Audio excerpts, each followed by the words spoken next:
Bingo. Hello, everybody. My name is Lou Jensen, and this is a weekly gathering of the INE Network, Inspiration and Encouragement Network. We've been a creative circle now for years and years. We've been 9 years straight for webinars every Wednesday night. The purpose of the INE was to support people who purchased equipment from what started out as Paragrave, then became Paragraphics, then became Profitable Hobbies, and 39 years of helping people discover their talent, develop their talent, master that talent, and then learn how to share it. And so every tool we could find and mixture we could find to help connect us and keep us involved in each other's lives is what we've tried to acquire over these years. Been interesting to watch. Think how much technology has changed in 40 years. It's just almost unbelievable, isn't it? So as we start with tonight, I'm going to do a slideshow presentation. We're going to talk about tonight the two most powerful words in the world. So we're going to share that, hide that, and fire up this webinar and go to work. The potential of the average person is like a huge ocean unsailed. There's always a world of possibilities waiting to be released and channeled towards some great good. And from what happened in my own circumstance, those opportunities and possibilities are always right smack under our nose. We just don't see the potential. And so what we try and do as a gathering is to gradually improve our circumstance to the point that we can do something with it. And one of the things we've discovered that mixing with like-minded people is one of the great blessings in the world. People who think the same and act the same and are struggling over the same issues tend to support each other a great deal. And so the inspiration of the INE Network is what we're trying to work towards: discovering, develop, mastering, and sharing of talent. Tonight is Veterans Day in America, so any of you listening from other parts of the world, thank you for participating, but we gotta recognize our veterans today. We have a lot of VA people in our circle. It's kind of a concept that's quite attractive to a veteran who's been struggling with issues or struggling with the end of their life course, and then they bump into us and find something really worthwhile to go after. And so we've crossed paths with a lot of veterans. There's several veterans in the show tonight participating. So thank you for your service. Thank you for your contribution, and we support you and what you're doing or have done as much as we each know how. And I'm glad we have a day in the year when we can say, thanks, veteran. So tonight, what time is it? You just sit down wherever you are in the world and sit in on this broadcast. I'd like you to consider your own circumstances.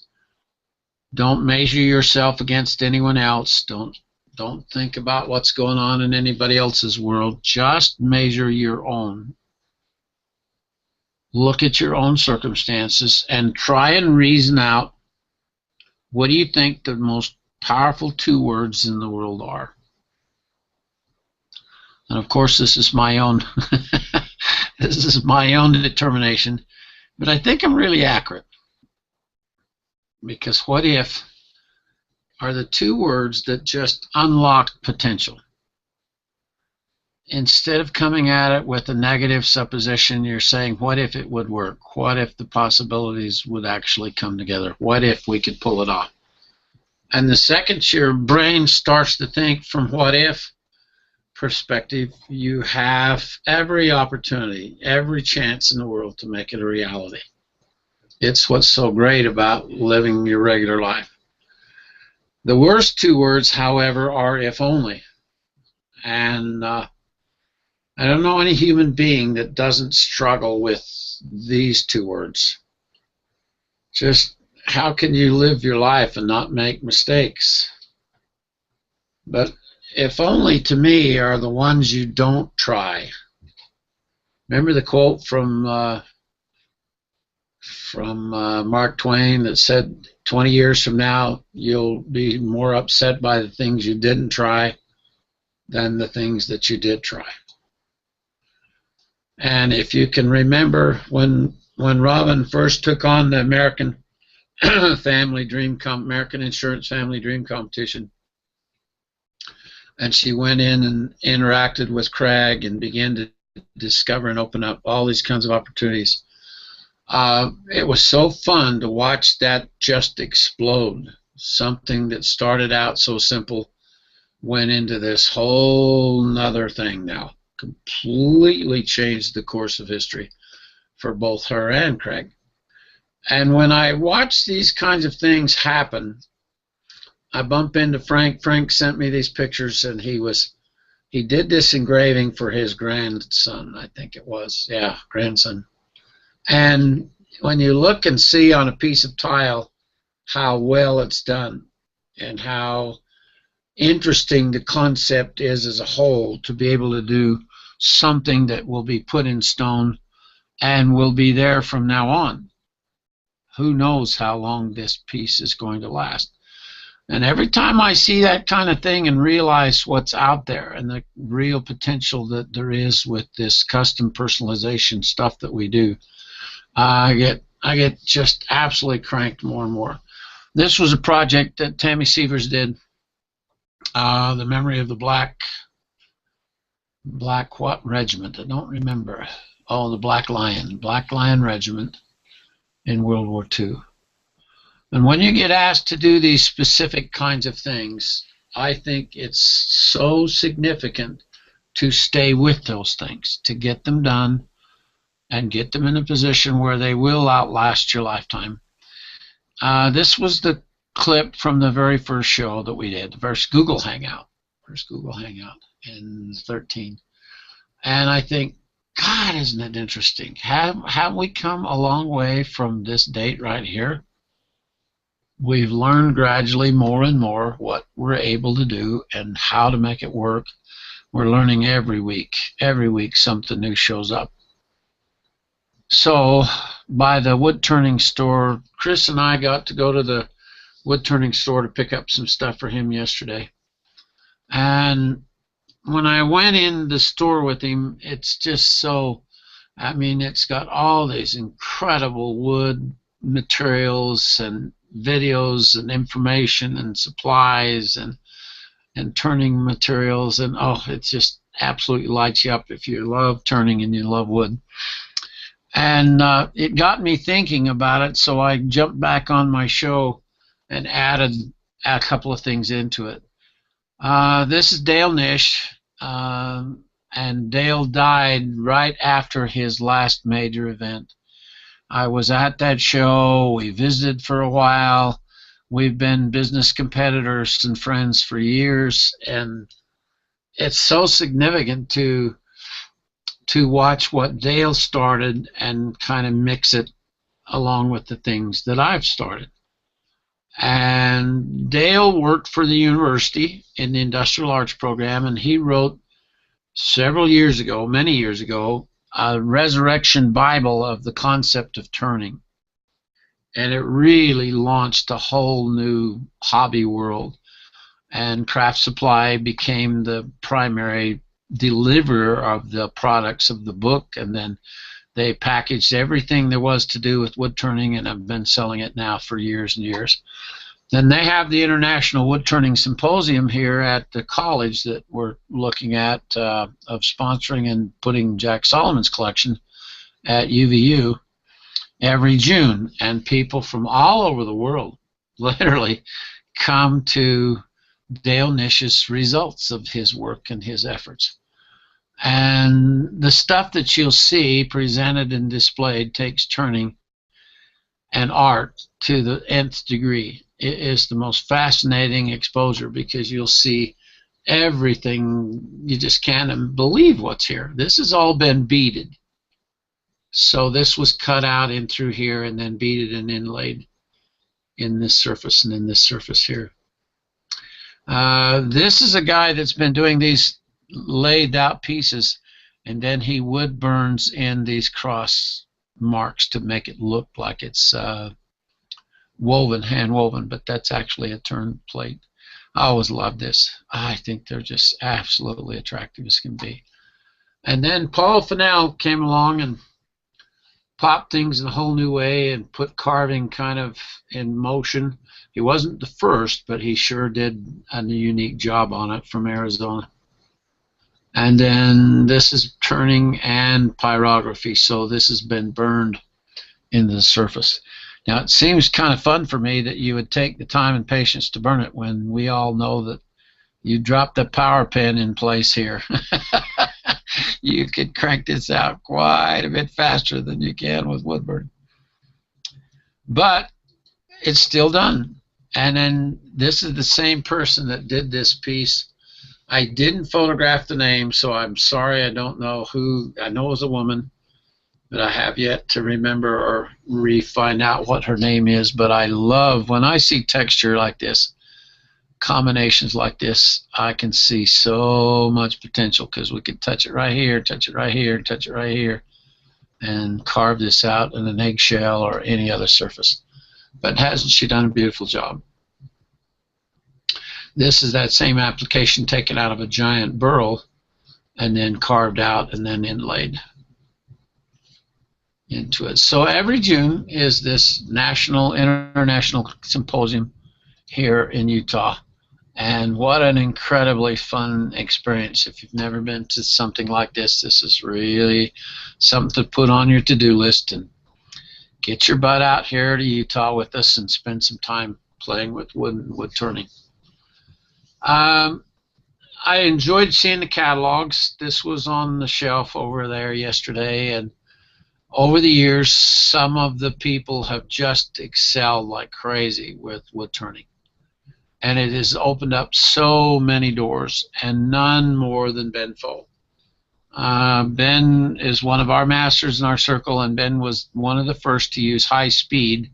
He turns the bowls, and then he does the piercing, and then he added airbrushing, and then here he's added some burning as well. So Ben has just got the most expressive look that there ever was, and has just lit up the wood turning world, because he quit turning things and began to produce art. And if you can recognize the difference in what Gary's done here, from here to here, is a dramatic step, except it's right under your nose. And so when you see what others have done, and you step back and ask yourself, what if I did this some other way? Take the concept that Paul has produced and nudge it in another direction. Pull it in the direction of the things that you like. And that's what will then trigger results of your own experience. This is from Paul's website. My experience in making works of art is largely rooted within the desire for creative expression. And he fell in love with turning and working with wood. Grew up in Massachusetts. He was here at that international symposium, when just the last one that Dale Nish did. First time I'd ever met him. And Dale Nish and I were visiting, and this guy came up and he says, "Oh my God," he says, "it's the two great creators of these concepts, right, standing here together." And we both laughed. And Dale turned to me as soon as the guy walked off, and he says, "Lou," he says, "there's no question that one day the power carving part will overtake the wood turning, because there's so much that we can do, so many more things and so many more ways to go than just wood and turning." But the family has been blessed vehemently. They have I watched Chris yesterday. I said, I wonder how many customers they have, what their database is like, and what their annual sales are. I can guess, but I'm not sure I'm even close anymore. But as you realize what we've started and playing with now for 40 years, and then Tammy got to take a break when I did this show. She'd gone on a Jeep trip in southern Utah. We go out, and it's the national park area where you can actually drive in it. And so they've opened it up for all these G trail possibilities, and so you can go out and just risk life and limb to go up and over the rocks and go just about wherever. And it's expensive fun. But what I think when I see this, and what has mixed in the benefit of living in Utah, is this mixture of the most unusual and unlikely things you can imagine. And it's so fun to take yourself in that kind of a direction and to participate. Because once you've done it, it's so addictive you almost can't. I think this is called Elephant Hill, and this sucker scares you clear to death. I took Jack Solomon up here, or down it. We came down it in a Jeep, and he just was, we're going to go down this hill, this cliff. And I said, yep, we are, and away we went. But it should be, that is your opportunity way of thinking, of saying, well, but if you don't take the intersection, if you don't leave the fast lane, if you don't shift gears, you won't ever know how much fun there is here. And it always impresses me when I bump into people that just haven't done enough with it to even realize what they've got in their hands. I can take a goose egg and I can freehand this pattern out in less than an hour, and I can sell it for $100 at an art show. And that's $100 an hour for carving an eggshell. And I fired that up and pulled that off early in my life, early enough to begin to realize how much an hour I was really able to produce. So the first thing you have to do is say, well, if it takes you 4 hours to carve this, it's still $25 an hour. Think of that. And there's no way this can take 4 hours. You're just not even doing it right if it still takes you too much time. And I sit and think, well, how many hobbies are there out there that can even brag about this, can even talk about the possibility of $100 an hour? And so I think the secret of what if is always this practice factor. You don't do enough of it to where you get good enough at it, where you can actually be prolific with it at all. And then, of course, it's just hanging in there from then on. To persist and persist and persist. What I like most in my life is watching for opportunity. I literally, every hour of every day, anybody who's been around me any length of time knows that's the Lou Jensen. I have grown that interest to the point it's just kind of part of my thinking continuously. And I love it. I love looking for potential. But it always starts out of these little seedlings. It always starts out with a germ of potential. It doesn't start out as a full-blown tree. Some ideas you really have to cultivate, okay? And some of them are much more valuable than others as you're working into them. And I quote Brian Tracy often. I think he's extremely wise. He's a great motivator. I found that luck is quite predictable. If you want more of it, take more chances. Be more active, show up more often. It was really easy to see it in somebody else, but not so easy to do it in ourselves. I'm totally convinced that what if are the really great words in the world. Launch the quote that will define the rest of your life and your living. You all know I spend a ton of time on Google+, and I like how it's maturing. I like what's going on. The analogs that put like-minded people together is, to me, rather amazing. Never in businesses have we had that kind of potential before. So as business gets more savvy about using Google's analytical and semantic search capabilities, the stronger this whole thing is going to be. But if you paid attention to the quotes that go through, that are put up every day, and you collected them in your digital journal, some of you are using your digital journal and some of you are not. But your digital journal, if you put the quotes that impress you every day in a file, and then you pull it up a year later and go through that file, I would dare guess that the quote that you need to hear or see or think about the most will be in your own file several times. And so if you can zero in on what means the most to you at this point in your life right now, which quote would maybe define the rest of your doing? Is it possible to find that? Is it possible to pull that into your life? And is it possible to make it work out? What if Mel hadn't done what he's done? Mel Jones has been with us as many years as anybody. And Mel has played with this and played with this and played with this and produced and produced and produced. And he has the kind of nature and spirit that if you tell him it can't be done, hide and watch, hold my coffee and watch. And Mel has done that, made the investment. He's gotten wet. He's gotten involved. He's participated. I don't remember a webinar that you've not taken the time and come to be here and participate, Mel. But I think those of us who do participate in some concept are the ones who get by far the majority back out, okay? So the purpose of my show tonight is to get you to aim, reflect with the mirror, those words right back at yourself. What if you're this close? Right under your nose is the concept that would basically give value to the remaining years of your life.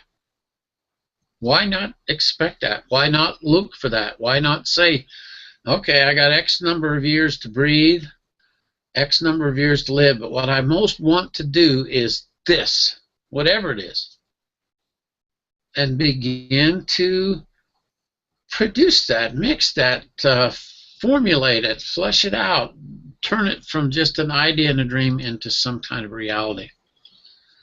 When I stumbled onto the Miracles in the Doing and I started to preach and promote this, I have been throwing this on the table of life and living for 38 of the 39 years. Because to me, all the talk in the world didn't do a whole lot. You don't pay bills on talk. You pay bills on productivity and getting the job done. And oh, did I love solving problems and building the company and getting the whole thing rolling. It's been quite an adventure, quite a journey, and it just never ends. There's always something else we got to take on to. So what quote, if you could find something that would then define the rest of your living, you've got a shot at having a really worthwhile final chapter to the story of you. And why not? Why wouldn't you boil down what's life and living has taught you the most? Ron's really well into this now, and he's come up with this "you be a better you" idea, and every time I see it, I identify Ron Snaberger with that concept, and I think, oh, that's good. Whoa, that's good stuff. And Tammy's kind of zeroed in on Dreamkeeper stuff now, and we're beginning to build those tools in and around her. But not much will happen if you're what you're going to do, okay? You can't make it work without getting busy and getting involved. Steve Willey is a disabled veteran and came down and took our course and spent all our time with us and got his studio all set up and ready to go. And I know everybody in the world would like a miracle in their lives, but they don't want to do the work part. Because there's not ever been a miracle that happened without somebody's tremendous, tremendous consistency and effort. And when I see this come into our life, and then I begin to bump into all these excuses. I don't have the money, I don't have the time, I don't have the talent. I'm too old, I'm too worn out. I can't do it, shoulda, woulda, coulda, or sorta. Please don't let the excuses get in front of you. Because the second you tell yourself, I'll wait, then you literally slam the door to your future. So what in the world are you waiting for? Often, and we talk about it at the company, it's often this category is they want us to do it for them. They didn't realize that they needed to learn and be able to make this all work out. And so we're talking about attitude. And I sit and think, I really have been going to get a hold of this Gail Hogan, but I've never followed through and done it. But I want to know why in the world, why write this title? Where did this idea come from? What was the motivation for putting a book together like that one? Okay. Chris and I have been thrown into a whole new world in the last 90 days, and it's been so interesting to watch him wrestle with the fact that he insists we're married and very close as any married couple could be for 30 years, and now she's gone. So Chris is kind of on a whole new adventure now, and it's so fun to watch him work through that to get to a point where he'll now be on good ground and go on and still do really, really great things with his life. And one of his favorite sayings is that 99% of success is right between our ears. and Chris proves it, has proved it in spades because of his struggles physically. And yet you just don't ever find anybody with a better attitude, a better perspective. And Chris likes to tell people, he says, my struggles are just a little visible, more visible than yours. But every soul, every human being is out there having a rough time. And when Chris talks about these kinds of positive motivational concepts, it's pretty hard not to really get a whole new perspective and feeling from Gardner. We're doing a project with the veterans and with the Salt Lake Community College. This is the president of the college, and we were up there. Chris is going to do a foundation and benefiting for veterans who want to get their college education and go through their program. And so we've been up there and had several meetings. Now we got to do a demonstration for them. We're going to kind of see if we can't get involved with the veterans and help those who most need help. There's all these other programs going on, but the most disgraceful thing in American culture is that it started at 8 or 9 kids a day committing suicide. Now it's clear up to 29, I think, a day. They said today there's 22 million living veterans. But out of 22 million, why in the world we can't help these kids who are just at death's door? They have nowhere else to turn, and they give up. And so we're going to take that on in the next few years. We've latched into one of the better schools in the country. They have a very, very good 2-year school program, and we think we can fit right in there and maybe do some good. But I think that will be something that all of you could look at, because if we can make it work here, then we could make it work in Asheville, we could make it work in Oklahoma City, we can make it work all over the country. And so it's really going to be fun to try and marshal our resources here that we've been a company now for 35 years and try and put it into a new mode of operation, a new function that targets and goes right after that individual concept. Saturday we went to the airport, and my son Eli came home grandson from Fiji. He was on his mission in Fiji for the Mormon Church. And we picked up Eli, and the whole family showed up. It was just a lot of fun to get everybody all together again and welcome Eli home. He's been gone for that whole 2-year period and walked off that airplane with a celebration for everybody in the family. And he says, Grandpa, he says, Fiji really is paradise. I thought, boy, that's quite a chance to go on mission to the islands. That would be really quite an experience. Learned the language, lived out in the bush, and loved to learn to love the people for a whole 2-year period. It's quite a thing to have a kid go out and participate like that. This is my new grandson, Tristan, and he would not leave Chris's camera alone. The whole time he was in Dad's arms, he was after that camera. And I told Chris, I says, you're in trouble now. This boy is going to be a gadget, not just like he was. a lot of fun. Had some major transitions in my life this year. It's been really, really a year and a half. I saw this at the bookstore the other night, and I guess lit me up like a Roman candle. I thought, here are neurobic exercises. I have never heard of that word in my entire life, but I thought, how can you not be a creative person and resist this purchase? What a DVD series here. But all someone's done is Lawrence Katz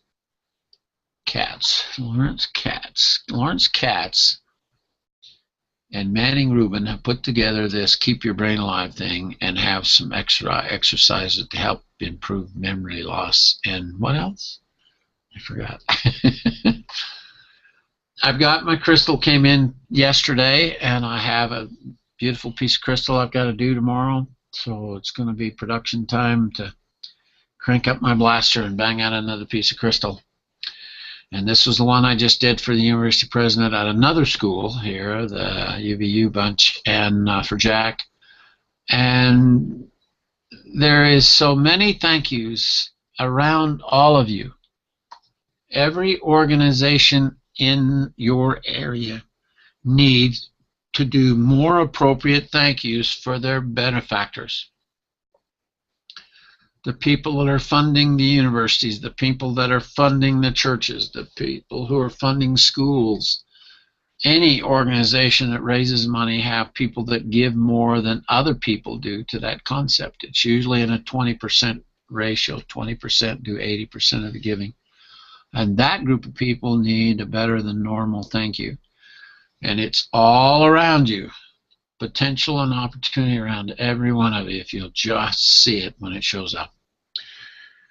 Crossed paths with Ben again lately, and I wanted to brag about him a little bit tonight because Ben had quite an incredible story, first of all.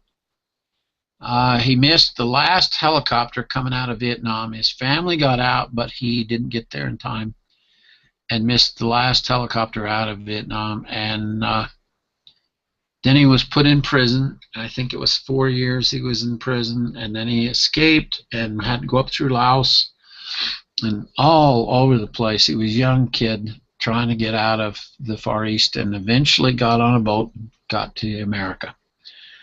And when I crossed paths with him, he worked, I think, for UPS, and Ben was beginning to be a turner.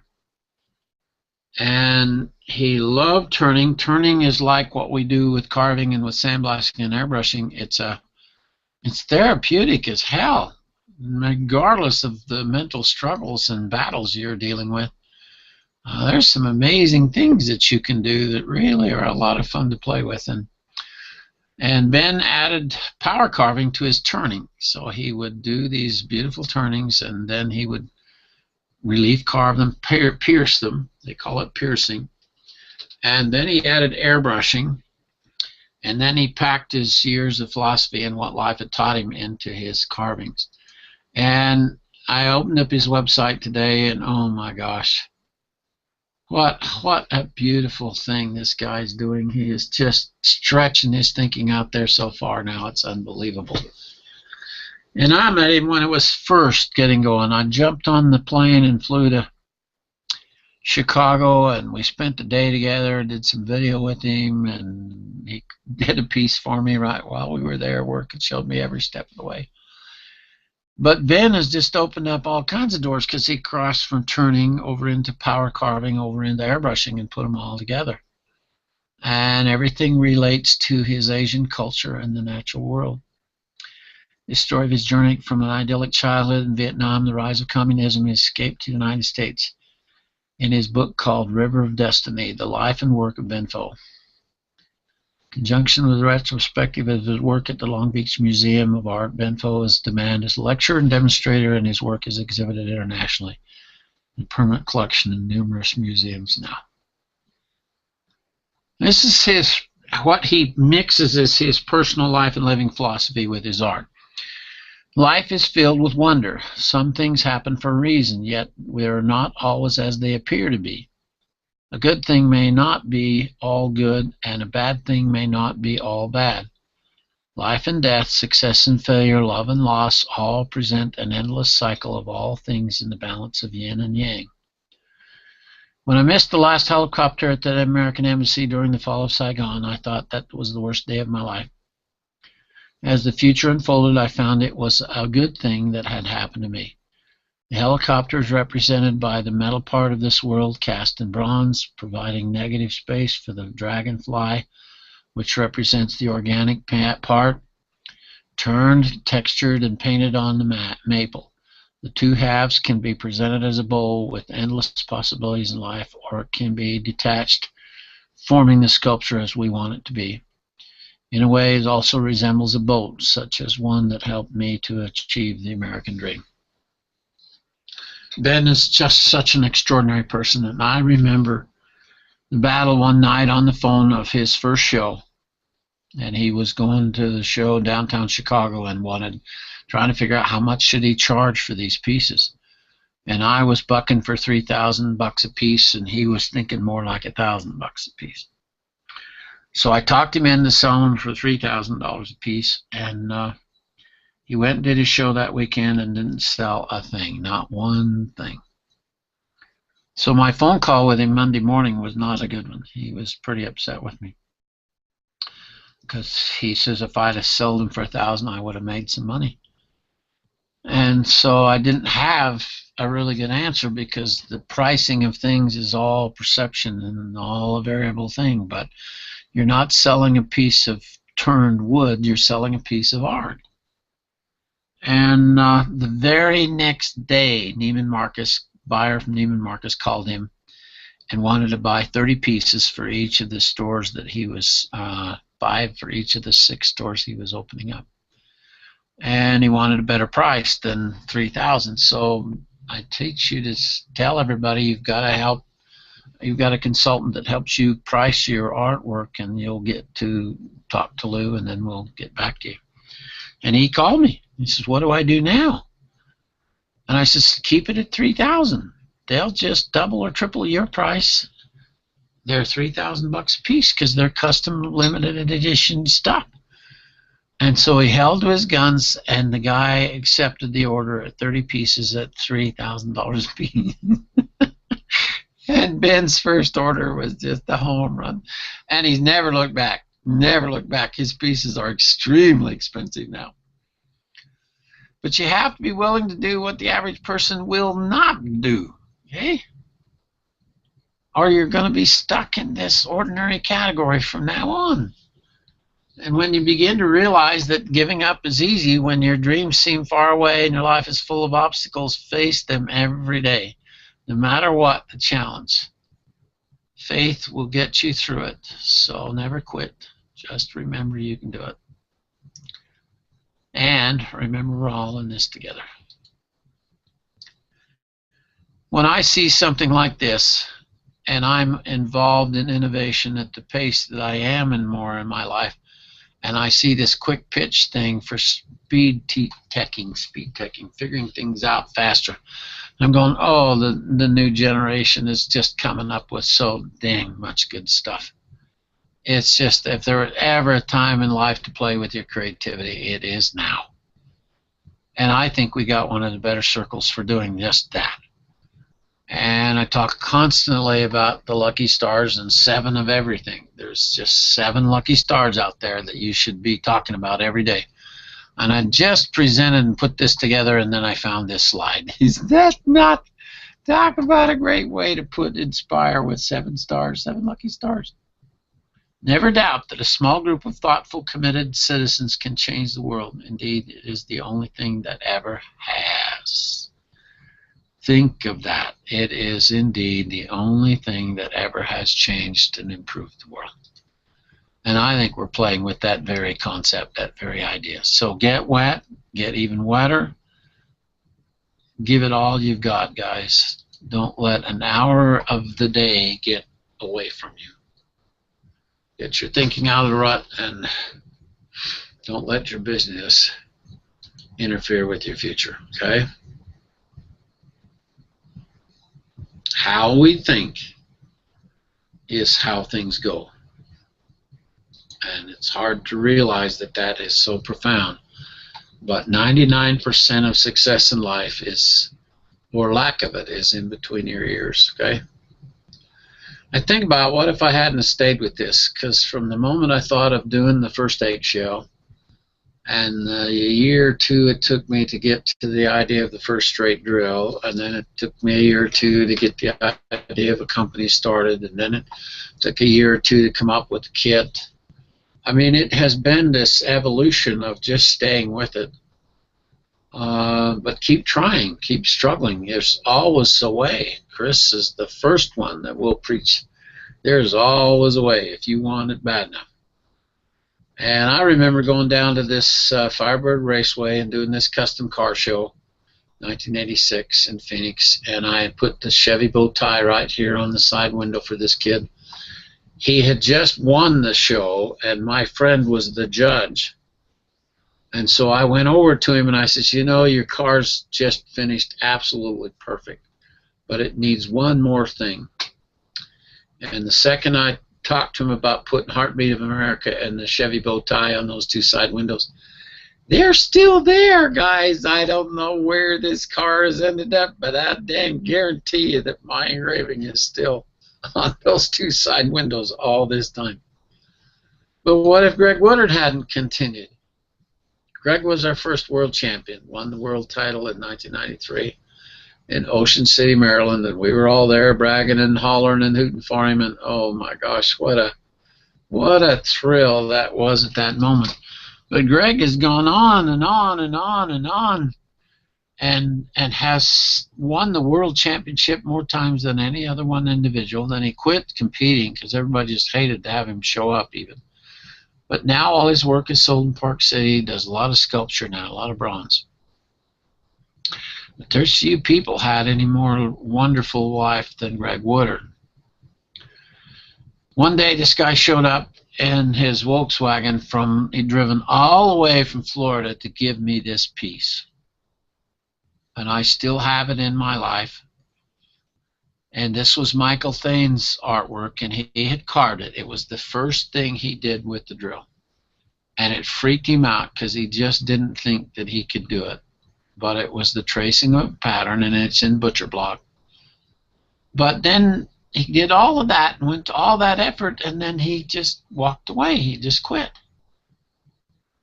And I think, how can you get such a good start and then back off? Oh, and we watch it happen, we watch it happen, we watch it happen, and people that get so far along and have so much potential, and they just can't get there. They just can't stay with it. So let the Spirit speak to you, okay? I know the hardest thing in the world is to keep going. Have a permission attitude that gives yourself the room that you need to keep going and going and going and going, okay? I see this quote, this post on Google Plus constantly,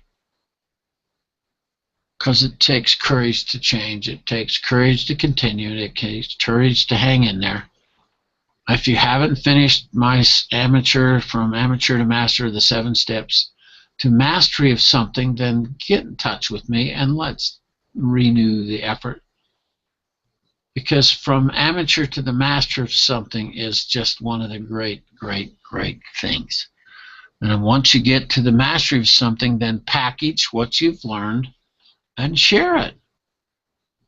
You never know when you're going to light the fire of some other human being, and they're struggling with life. There's 80 million people our age trying to figure out how to grow old that would be inspired by your words and your story. And then we'll just keep hunting and fishing the marketplace together of ideas, okay? I think it's worthwhile. I think it's a very enjoyable thing to go after. But we're going to move from what you ought to do and move away from what you're always going to do. It really makes more sense to have your life in that kind of a category. I think What If has kept motivating me for a long, long, long, long, long time. I think it's a really great subject. Okay, let me undo that, and we'll open things back up. Anybody got a comment you want to make? Now's the time. Speak or forever hold your peace. Well, I'll speak then. Go, Ronnie. First of all, I'm hearing an echo. I don't know where it's coming from. Might be from you. Yeah, might be my mic. Um, I want to thank. It's still there. I want to thank the veterans who are in the film strip. This is their day, and I appreciate you.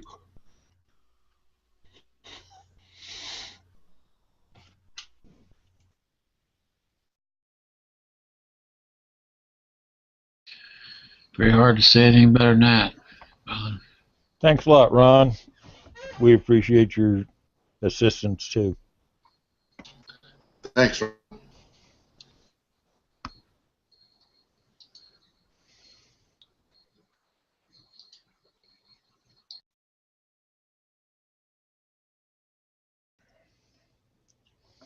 always got in trouble when people come up and ask me, "Can you?" And I say, "Sure, I can." Then I got to go and figure out how to do it.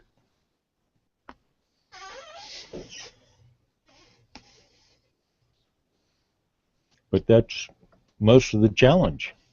That's the greatest part of it all.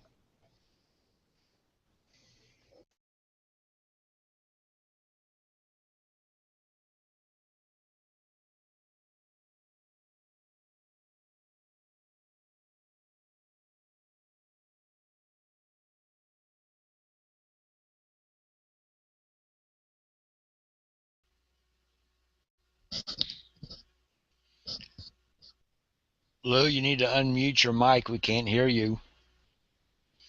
Oh, there we go. Am I back live now? And I'm reading the book about Orville and Wilbur Wright right now, and McCullough does such a great job of composing history. I love how he composes them. He said the really great moment for the Wright brothers was one of them dropped a piece of paper one day, an 8.5 by 11 sheet of paper, and as it fell through the sky with whatever the wind currents and stuff underneath, it flipped all over and completely flipped over. And it dawned on him that he had to control the corners of the aileron, the lifting mechanism had to be controlled in order to allow them to actually fly with what was going on up there. And up to that time, everybody had thought it all was static.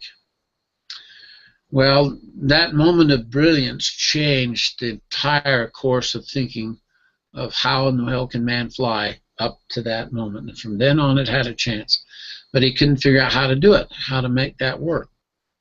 And then one day he pushed a box. He had a cardboard box, and as he pushed on the edges of the box, he pushed this way, and the other edge of the box went the opposite way.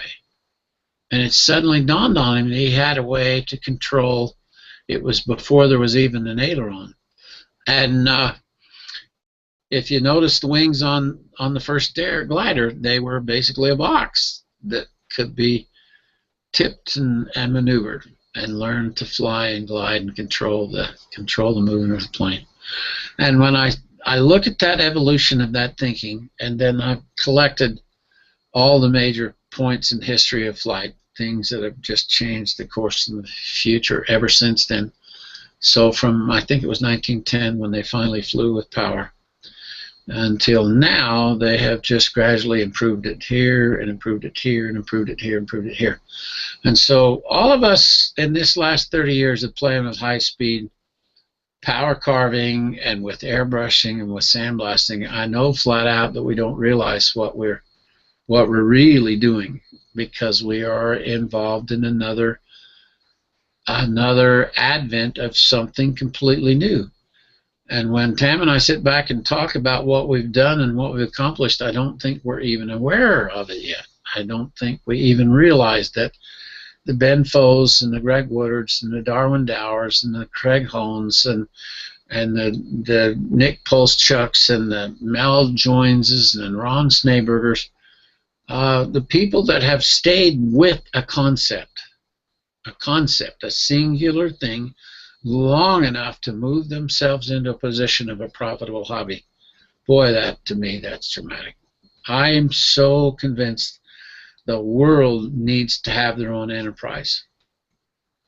As artificial intelligence and robotics take over the whole damn world, people are going to lose their job, lose their job, lose their job, lose their job. And the only way to have income in the future will be to be involved in something that makes them a living, produces an income.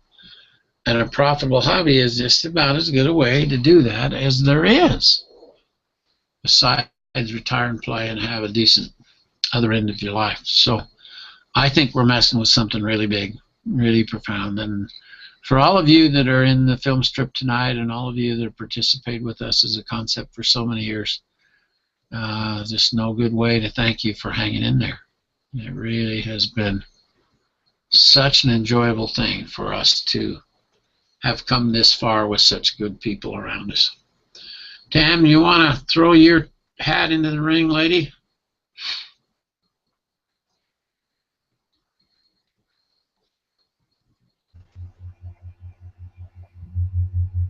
I definitely second the motion. Okay. It's been quite a ride. We have wonderful, wonderful people around us, and I'm very grateful.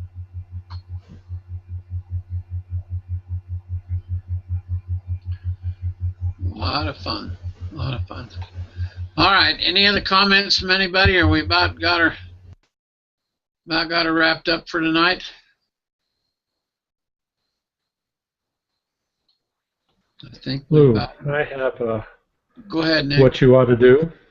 Yeah. You need 7 pointed stars. Oh my good gravy! Is that a good idea? Absolutely. I think it's the Alaskan flag. Is it Yeah, really that's 7-pointed star? Yeah. All right. Oh, what a great idea. Done. Done, Nick Polsek. Absolutely done. Oh, what a good observation. 7-pointed stars. That's exactly what we're talking about. Something that you would see that I would miss, something that you and I would miss that someone else would see. And I'm still convinced that as we share, the willingness to share is to take quite a bit for you to consistently get on Google Plus and bang around +1 and comment and mix and pull with each other, but it just gets a little more and a little more and a little more involved all the time, and I think the future of it is just awesome. So thank you for your participation, and we'll just keep having these kinds of shows and nudging things along as often as we can, okay? All of you take care, stay out of trouble, Mel, and we'll catch you same time, same channel, same station next week. And see, tonight I didn't have to compete with the Republican debate that they had last night. I can't stay out of trouble. Oh, well, we know That's that. no fun. Yeah, no fun. That's no fun. And you don't learn anything either. That's right. All right, everybody. Good night. We'll see you next week.